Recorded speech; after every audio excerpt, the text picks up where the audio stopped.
Here we go, Tyson Beckford. Welcome back to VladTV. Yes, sir. What's good?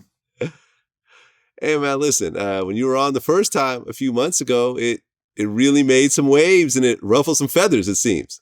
I mean, I don't know whose feathers it ruffled because they obviously didn't reach out to me, but, it's whatever, I always tell people, I'm easy to find. Not easy to find, but you can hit me on social media if you really want to talk to me. I read all DMs, but I don't answer all of them, There we go. Well, I felt the interview did so well, and I felt that, your approach to answering questions and the honesty and everything else like that was so intense that I wanted to bring you back as a repeat guest. So, yes, sir. So here we go. And I want you to, touch on different subjects in terms of what's going on right now. Well, with you being in the modeling world, I kind of feel like we should start with what's been happening in the modeling world. And I think that the biggest news. Well, first off, I'm not in the modeling world, and I keep telling people I left that business 2008.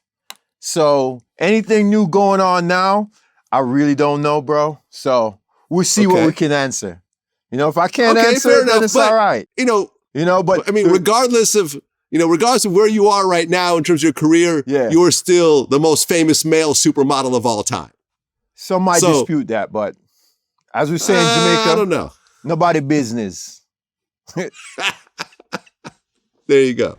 Well, one of the big things that is happening in the modeling world right now is that model Emily Ratajkowski, who was in the Blurred Lines video with Robin Thicke, and T.I. and Pharrell, recently came out and said that during the shoot, Robin Thicke came up behind her and touched her breasts without her, actually being okay with it. And it became kind of a very serious thing. And then during the actual shoot, the video director, who's a female herself, came out and said, yeah, that actually did happen. And I was really upset. I shut the whole shoot down for that day. And Robin tried to kind of apologize, but now this is coming back up. As someone who's been in this world for so long, what is your take on something like this? Well, funny you should ask me, but I'm actually doing a documentary on the Me Too side of modeling. So, I mean, in the business, there were things said to people and done to people that were just washed and wiped underneath the rug, per se. And I think a lot of people now that we've seen the Harvey Weinsteins and that go down in Hollywood, we forget that before that dress hits the red carpet, it was in a photo shoot.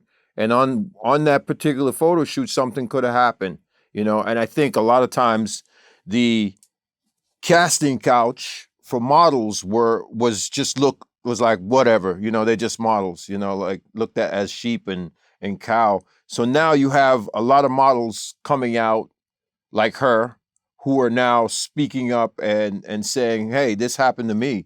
So I'm working with Big Fish Productions right now, and we're actually been putting together this show for the past 6 months that we are going to tap into things like that, because I personally saw some stuff when I was in the business. I mean, something kind of happened to me. I was on the Vibe photo shoot.